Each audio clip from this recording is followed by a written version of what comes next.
Gather round, people. I know the secrets that made Doctor Who so good. I'm going to talk about what I think, as a professional writer who's been studying it all my life, what made Doctor Who so great. It's very close to my heart, and on the off chance that any writer from Doctor Who now or in the future sees this video, I'd like to provide this insight of what made Doctor Who so great. And I'll give you the biggest secret. Who does that look like there? Who does that look like? Can you see that there? See that? See that person there? Who does that look like? Person, gold-haired person. Who does that look like? A gold-haired person staring into a beam of something from the universe. Who does that look like? I really wanted this to be a very well-structured video, like an essay, very comprehensive. I wanted a nice background in space. Actually, the background was originally not going to be in space. It was going to be in a street, just a normal street. Why would it be set in a street if it was Doctor Who? This leads me on to my very first point. I believe Doctor Who should be mistakable for something like Eastenders or Coronation Street. Modern Doctor Who, classic Doctor Who is a very different matter. I think that Doctor Who works as a show that shows us the world as we see it. And then, it shows people going to work, walking around in shops like we do, walking the streets, the very same streets that we do, walking down Cardiff Bay, eating chips, putting the kettle on, having stupid, mundane, human conversations. And especially back then, it was filmed with cameras that were nothing cinematic, let's just put it that way.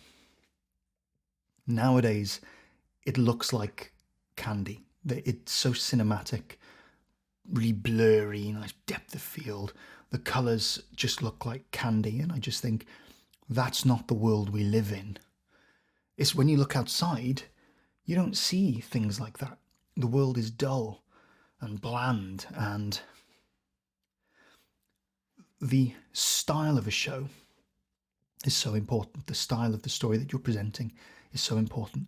And I think that Doctor Who, if you're flicking through the TV and you saw it, you didn't know what the show was, but you saw it and you thought, oh, that's Coronation Street or EastEnders or Hollyoaks or something like that. And then all of a sudden the TARDIS flies out the sky.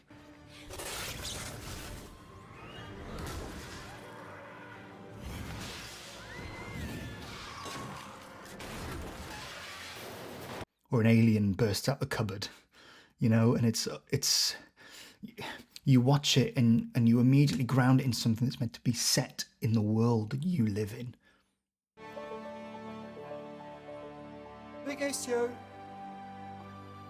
I think that Doctor Who should be produced with a camera with a smaller sensor size, not anamorphic, but just a regular frame. I think that Doctor Who shouldn't be coloured, like it shouldn't be colour graded. It should have a bit of grain. It should have a bit of haze. It should even, there's film emulators nowadays that are very good. A little bit of halation around the edges to soften it up. A little bit of bloom. Let me just tell you something about, I'm going to go into the writing soon, but I'm going to go into the story soon and the themes and the characters, but just for the moment, I just want to explain something. Okay, it's only the past 100 years that film and TV as a medium of storytelling started to come into the forefront of storytelling. Film has always been quite high quality. Well, at least it was before TV. In the early 2000s, TV shows did not have the equipment for high quality production. And so Doctor Who obviously used the scraps of technology that it had available. Film had this quality to it, very high quality, stark contrast to TV cameras. And then the technology slowly became available.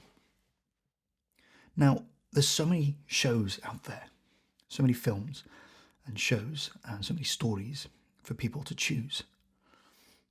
And what is one of the hallmarks of a good story, as people saw it back then? High quality production. Someone sees a nice, sleek looking camera and you go, wow, that is a that's a very big step up from the usual low grade quality we used to see on TV. This must have a lot of effort put into it. And that was the hallmark of good storytelling. People saw good quality cameras and production and they go, that must be a good story. And that was the underlying assumption of people. So, as TV progresses over the past 15, 20 years, the cameras get better, looks more crisp and smooth and clean, and the colour grading looks more just cinematic is the word that everyone goes for. But that is not the hallmark of good quality storytelling anymore. It is everyone can produce high quality stuff. Even stories that are shit are high quality stuff. I hate to break it to you, but Doctor Who nowadays looks like cinematic candy. But the stories are not very good. And people know it. People do not use high quality production as an indicator of good storytelling anymore. So what do people use? They use intentional, stylistic, creative choices.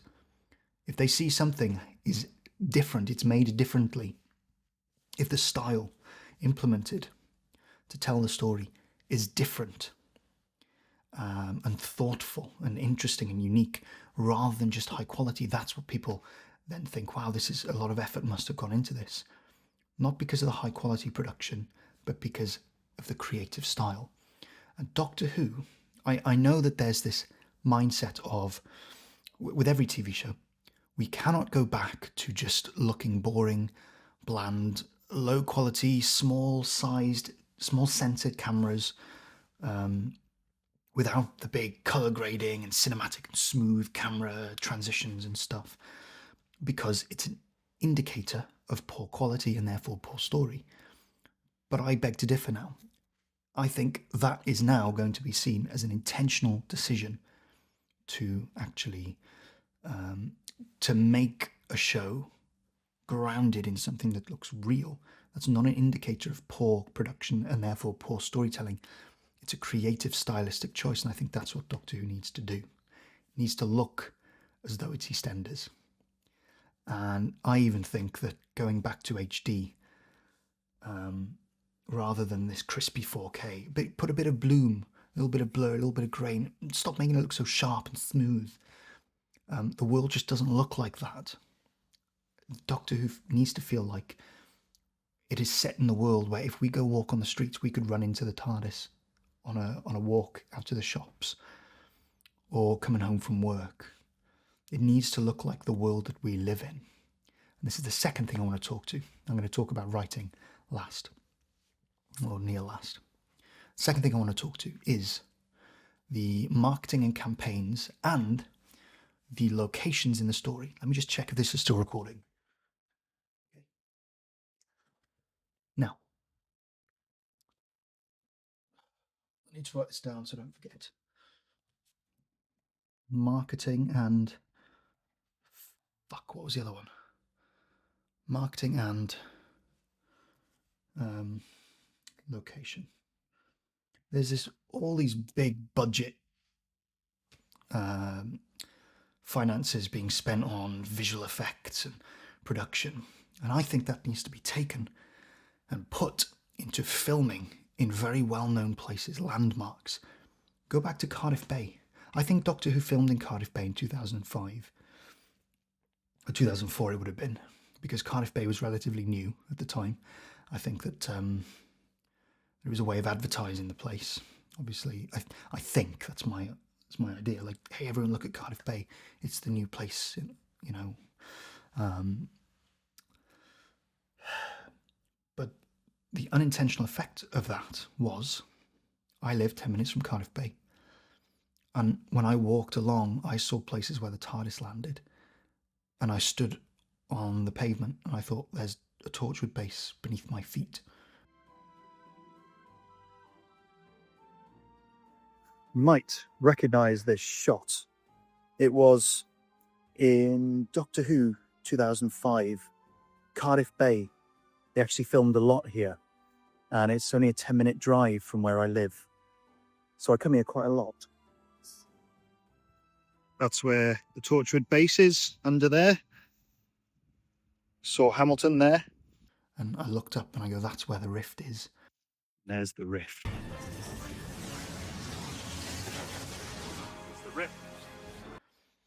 And that's where they had coffee, just on the pier, when they realised the mayor was a Slovene. That's my favourite place to go for coffee. I swear, 6 feet tall and with tusks. I mean, it turns out the white things are tusks, and I mean that's tusks. And it's walking, and it's not happy. And to walk in the place where this show actually took place is magical. It's magic. And so, I think Doctor Who needs to be grounded more in places that we know and can see. I think it needs to go back to Cardiff, where the rift is. I think Doctor Who needs a ground, it needs a base, it needs a place that's set. And Cardiff is the perfect place, by the way. Why? Because it's got, well, it had the Doctor Who experience. It's not there anymore, but it should be. Bad Wolf Studio is literally in Cardiff Bay. And Cardiff Bay still has signs all over the roads with pictures of Daleks. Like, it already feels like Doctor Who is part of the real world to some degree. When you go to Cardiff, it's like this just exudes Doctor Who. It's even got a shrine to Yanto Jones from Torchwood. I mean, it's the grounding of where Doctor Who is. It needs to go back there. But it can go in other places, London. Now, I know it's set, it can go into London occasionally, but there's this great big fucking unit tower that isn't actually there in London. In Series 2, we saw the Torchwood Tower. It was just a skyscraper. You could walk by it on the street and you think, gee, I wonder what's in there. But nowadays, you know, you see it and you think, that's not the London I know. This is a fictional world. It needs to be set in a world that we know. Set it in Times Square. Set it in Bute Park in Cardiff. And call it Bute Park. Don't call it some fictional name. Go to Buckingham Palace.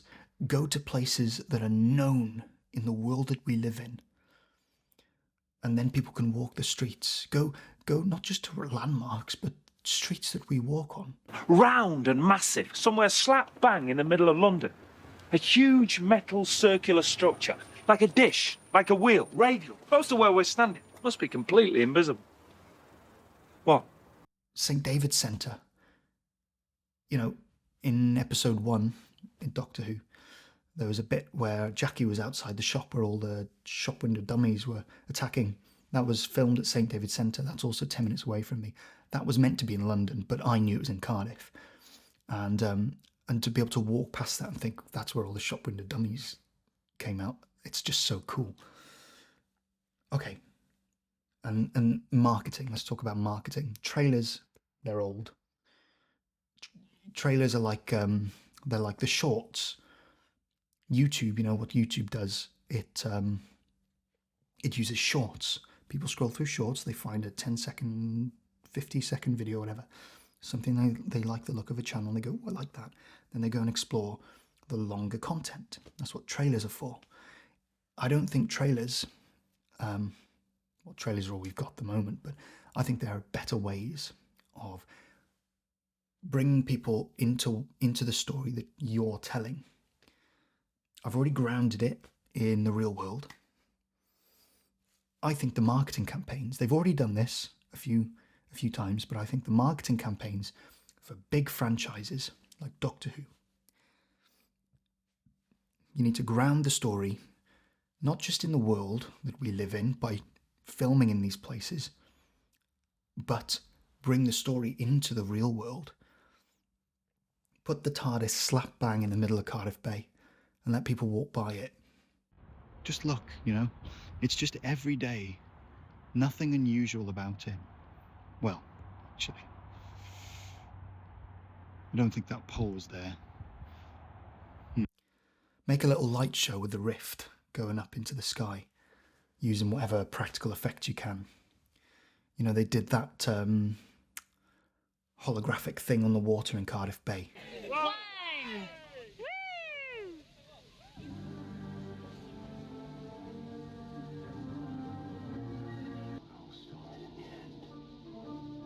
Just make you a good boy. And I was there for that, and it was awesome. It felt like a real event, you know. And then just to the left, there was a TARDIS and a Dalek inside the flipping Parliament building. It was awesome. That can be done. All over the world, put a TARDIS in Times Square. Put, you know, set up some scene in some major place where people can walk by and it looks like aliens have been there, like a Slitheen or a Dalek, or put on events. The press will be there. They'll see it take place.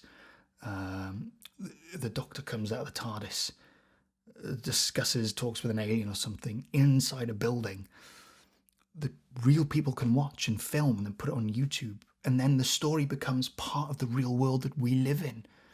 We don't need trailers. We get to see it happening in the real world, and it really feels like it's things happening in our world. And so when we watch it, we see something that we're actually a part of in real life. It's how it feels, especially for kids. Let me tell you that, especially for kids. If a kid sees something on the internet that is 10 minutes from where they live, or that is a place where they saw online where their friends went to, it immediately brings the story into the world that they live in, and that is far more powerful than a trailer. Let me just check if this is still recording. Okay. I need like a mirror behind the phone. Okay, I'm going to talk about music. Last thing is music, and then I'm going to get into the writing. The music and the sound effects are so important. There is something about the first series of Doctor Who. The music there, it's so alien. It's so alien.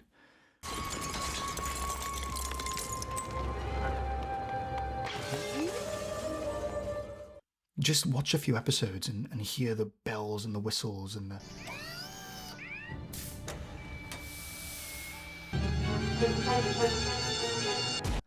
weird twisting flutes that twist in their pitch.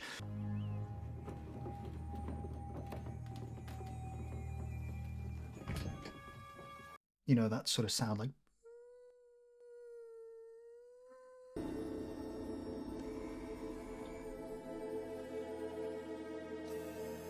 It's so alien. We got all this majestic orchestra music nowadays, and that's great. But I feel like the depth of the vibe that music can capture has been narrowed to majesty and brilliance. We need to pull it out again and show people the weirdness through the sounds, and also just the sound effects. Listen to the sound effects of little bleepers and door openings and alien spaceship sounds and stuff that were used in series 1 and 2 especially. There's something about it that's just good. It's also technical and fucking boring nowadays. There's something about it. I think because the sound effects were modelled off of the older sound effects from the 80s and 70s, and the music was as well. Certainly the music was. So that's just something to consider. Right, let me get on to the tarot cards. The way I see the tarot cards are depictions of universal events, situations, or concepts in human life. I don't think that the tarot cards do the best job of it. I've studied tarot cards for a very long time because they fascinated me for some reason. I think it's because it's got something to do with storytelling, or it can be used for storytelling. I like them because they do attempt to encapsulate universal situations and human experiences into these cards, and there's this whole structure that was developed, and these tarot cards were fitted on them, and that's a story for another day. But the point is that there is something about these cards, and little did you know, I don't think anyone knows this. I don't think anyone knows this, and I probably don't think that anyone wanted anyone to know this either. But a lot of Series 1, a lot of Series 1 to 4, but especially a lot of Series 1 and 2 used tarot cards as inspiration. There's Rose, Bad Wolf. See that? She is the god who stared into the time vortex, into the universe, drew in the power of the sun into her eyes, well, the power of the universe, and went and created and destroyed and shaped the world and the universe. And I mean, come on. Even Rose had the glowing eyes and the gold paint, and she scattered herself across the universe. But that's just the one thing. I think that's the best example, but I don't think it could be done too many times, because then you risk telling stories only about gods. Series 15. Here's one. Doctor Who's a big show about death. You may remember these guys. The Reapers, I think is what they're called. I mean, you can hear it in the name. You see that? Fuck, come on. There you go. Now look at their tail. See their tail? What is that? Now, I couldn't find the death card. See if I can find it. Well, you know what the Grim Reaper looks like, so I don't need to find it, but the point of the death card in the tarot cards is that death comes to cull and reap human souls. And the card represents a situation that they have to go through. There's another one that was in Torchwood. Where is it? This is literally... There you go. This is literally the Grim Reaper that Owen Harper had to face. Now, let's talk about... Actually, before I get to the characters, let's talk about a few more situations. We've got the devil. Do you remember the Sycorax in the Christmas Invasion? They had whips and chains. They were going to enslave people. And just on their forehead, they had an upside down cross. That is the devil card that encapsulates the contemporary meaning of what this card is. Slavery to the devil. But obviously there's a bit more grounded in a binding to the physical world. But, you know, I like the more mythological version of this. The actual devil, or something that represents those characteristics. So we've got the Sycorax in Series 2. He literally faces the devil in the Satan pit. So you can see how these are situations that people go through. And so it's a very, very powerful way to come up with concepts for episodes. These are not just situations, but they're themes. And what a theme is, it represents the concept and all possible instances of the concept. So here we've got the concept of the devil. Your thought process is, in this situation, on this planet, with these people, how would the characteristics of this person and situation manifest? Would it manifest in this way? Would it manifest differently? What would happen if this happened instead of that? You're exploring the boundaries of when this situation can manifest and in what situations. Here's a little fun one for you. The Fool. Remember this guy in... remember this guy? Mr. Hopper, I think his name is. In the... what's it called? The Christmas Voyage, I think it's called. Now, if you look closely, this guy has a green jacket on, rosy cheeks. He frolics off. You can't see it, but there he is, frolicking off into the distance like a fool. That is, he literally carries out that metaphor. And windows and legs. Where are you going? Well, I've no idea. No.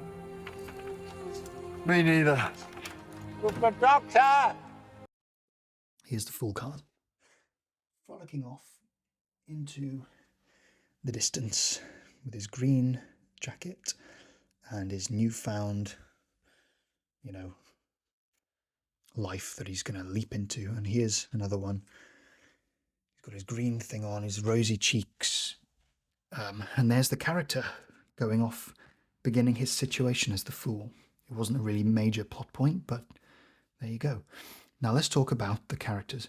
Rose was the character of, well, the universe in this case. Who's the Doctor? Stuck with me, the Doctor. Oh, one more thing. The Devil. What was the first episode of the Daleks? In episode 6. The chained beast in the cage, locked in the cage. There you go, bound by chains. And then he escapes and the devil goes on a killing rampage.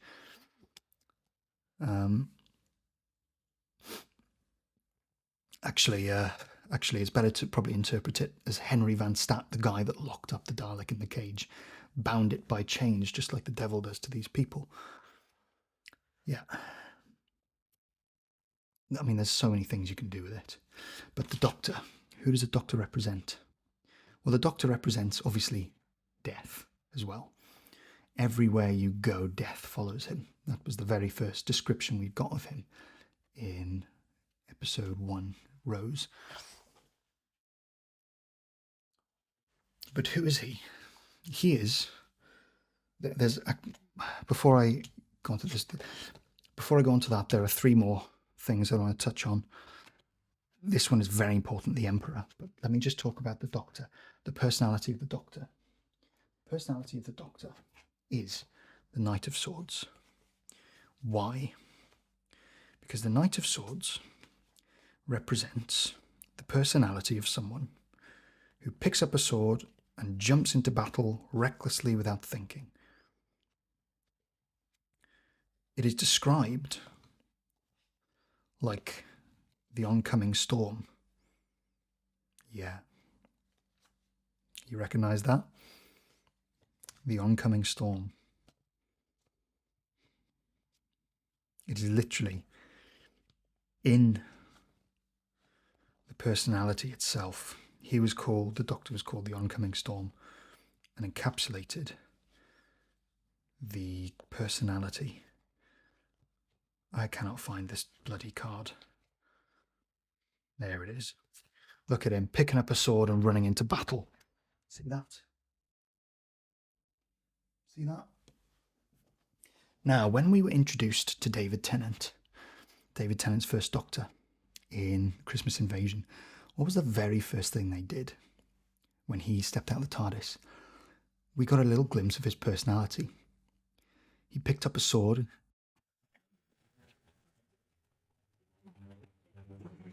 I challenge you.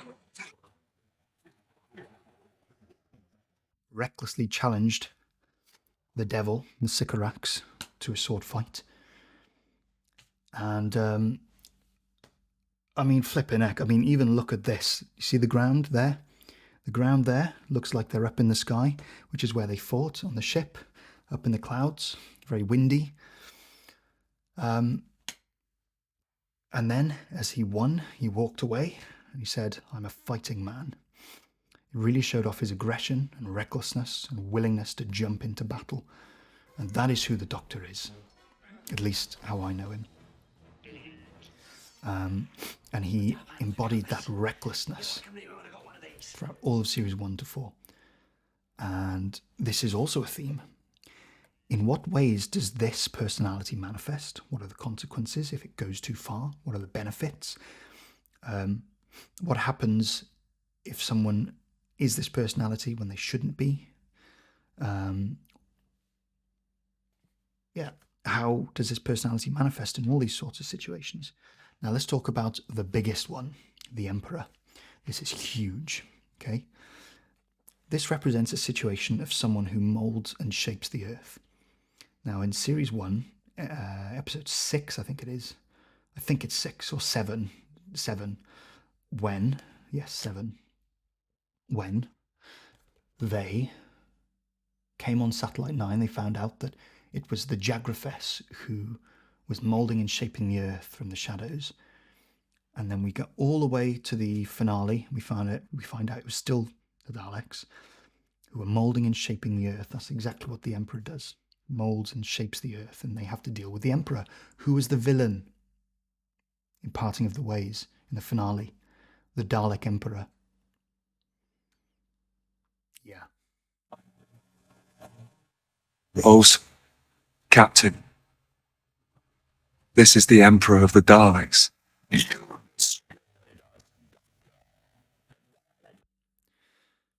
There's a few more scenarios like this. Actually, a lot of the episodes are based off of this type of situation. The very first episode with the Nestine consciousness was attempting to set their empire on Earth, I think. They were going to destroy it and then live off the fumes or something like that. There was obviously Henry Van Stat's empire with the Daleks, so it wasn't just the situation of the devil, but it was the situation of the Emperor. He was the Emperor. We got the empire of the Jagrafess in episode 7, which turned out to be the Daleks in the background. So you can really see how that fits. Now, this is very important. This is very important, this card. You can use all of them, but this card is very important. The Sun. Why? Because it represents the good times. It represents the situations when things are calm and joyful and peaceful. What happens in episode 1 of season 2 with David Tennant and Rose? They've just set off on their adventure. And they are standing in the future on this lovely little green hill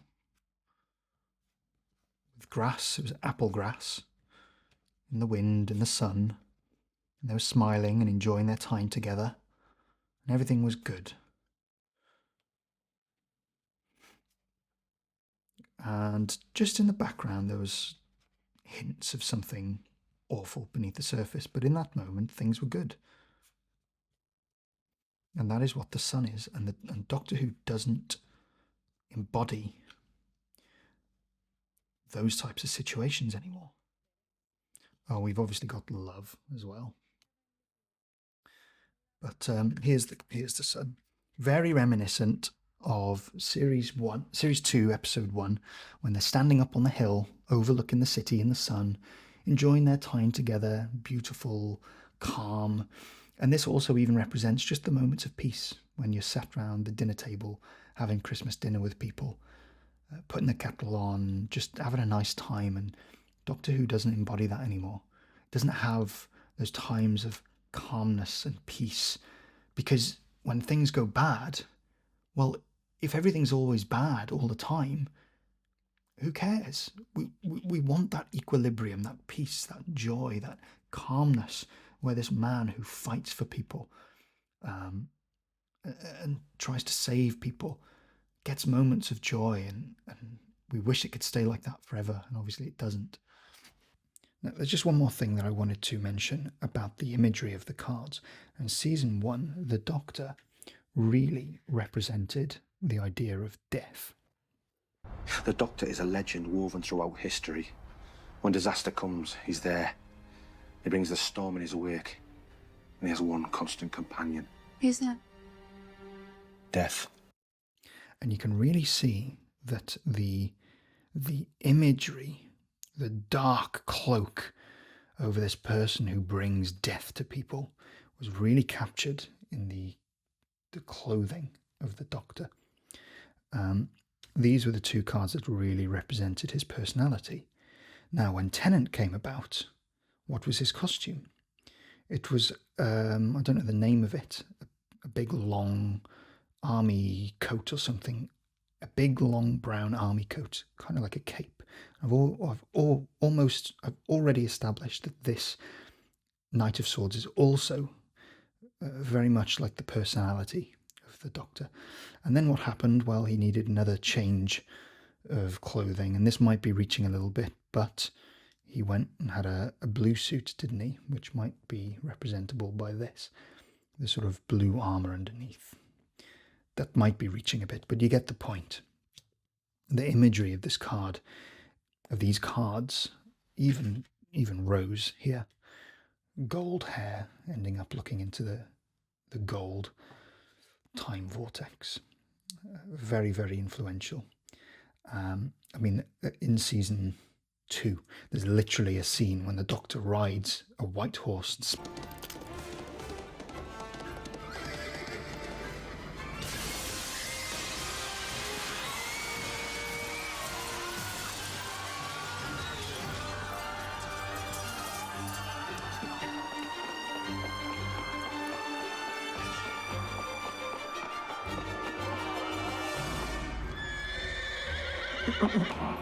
jumping in the air, recklessly coming to the rescue, just like this personality. So these cards, all of these tarot cards, I interpret them as almost mythological encapsulations of human truths, universal truths about personalities, situations, and events. And these are just ways that these concepts were contained in these very mythological, metaphorical imagery. This is not the only way, I believe, but I think these are very effective ways of conveying these concepts, and that's why they're very deep. Like if we take the snake in Adam and Eve, there's a lot of mythological sort of dense, rich, conceptual weight that the imagery of a snake carries. And I don't know if we see the snake in the tarot, but that's another thing. It's just another way of getting these mythological, very dense concepts, packing them into this imagery and conveying them in these stories, not just in the situations, but the appearance of people and events themselves. It can really carry a lot of weight. Just the colour of a person's suit, and the personality and the way that they moved, like a knight flying into battle recklessly on a white horse. You get the point. This might be a good time to plug my upcoming storyteller deck, by the way. I took a lot of inspiration from tarot cards, the idea of tarot cards, but they're not tarot cards. They don't work like that. But they work in the same way that you can reflect on them. You can see here, if any of you are interested, this provides a much more comprehensive set of ideas and ways of exploring themes than tarot cards, because it implements the thought processes, the questions you have to ask yourself. And it's built around this very theoretical framework that has taken me, up to this point, 8 years of official study. And I hope it to be done in about 2 years. I hope the cards are going to be out before then, but the book, I'm basically writing a book for it, because it has to be done. And it's going to change how people write stories. Actually, it's not. It's going to bring people back to a more natural way of writing stories, of giving your account, your fictional account, which people then see as a story. Much more meaningful way of looking at things. Okay, the themes. Okay, let's talk about the themes. Very, very quickly. Doctor Who, in Series 1 especially, but all of Series 1 to 4, really embodied the truth of the world as it is from an outsider's perspective, which is this world is full of ignorant people who don't care and don't want to know even when their own life is at stake. The Doctor and Doctor Who disclosed to us this nature of the world. And there were constant situations where the Doctor had to deal with this struggle. Why should I care? How do I endure the pain and loneliness and the risk of death helping people who don't even care and don't want to know, and if they did, they would condemn me? Doctor Who has a lot of Christian themes in it. I mean, look at the regeneration, when he does that, you got the cross and that. I don't know if that was intentional, but the death and the rebirth shaped like a cross. Never used to be like that. And the Doctor, very interestingly, right before Series 1, Russell T Davies wrote a two-parter called The Second Coming, where where Christopher Eccleston literally played Jesus. And he is, the way that he was portrayed and written is so similar to the Doctor that he played, which is, how do I help a world that doesn't care? I've been you. Knowing it's all going wrong and doing nothing about it. Keeping my head down. Giving a quid to charity, signing a petition, talking about it down the pub, laughing about it and doing nothing, even now. Right now, I want to do nothing. I want to go home, shut the door, and pretend this isn't happening, but I can't. I can't. Because I was born the Son of God. And the Son of God came once before and gave you a testament, and you ignored it. The Doctor is magnificent and brave. And I really think that to ground the show in this sort of scenario, in this sort of ignorance and resentment of the people who you're saving, is a very difficult struggle that the Doctor has to face all the time. And you see that resentment bubbling up inside of him. Not only is that a consequence of his past suffering, but that he's alone in it. The people who he tries to save don't care and don't want to know. So the Doctor faces this question a lot. Why should I bother helping people who don't care and don't want to know, all while there's a war going on beneath their feet? And guess who? The only people who do care and do want to know and who do want to step into that dark side of the world that the Doctor always doesn't veer away from looking at and interacting with. Who? The companions. That's what was so brilliant about Rose. It was why he stuck with her. It's why he invited her in. It's a stark contrast to Mickey, who just didn't want to know. Rose did, and all of a sudden he's not on his own anymore. And that's what the companions are supposed to do. They are supposed to be there, whether it's a man, a woman, an alien, a dog, a tin can. They all are the ones who can see the world as the Doctor does. And now the Doctor can die and be reborn, and he's fearless and wise. He can handle himself in these situations a lot better than all these other people. And so all the companions look up to the Doctor as someone to be like. He can be brave, I can be like that too. He can be honourable, I can be like that too. He can be ruthless, I can be like that too, if I need to be. He stands there with authority, I need to be like that too. He faces the darkness, I can do that too, even though it's scary and even though it's risky and dangerous, I can do that too. And that's what the companions do. And that's the theme that the companions embody. The difficulty of stepping in the world that they want to be a part of, to help the Doctor to step into that world that no one else wants to.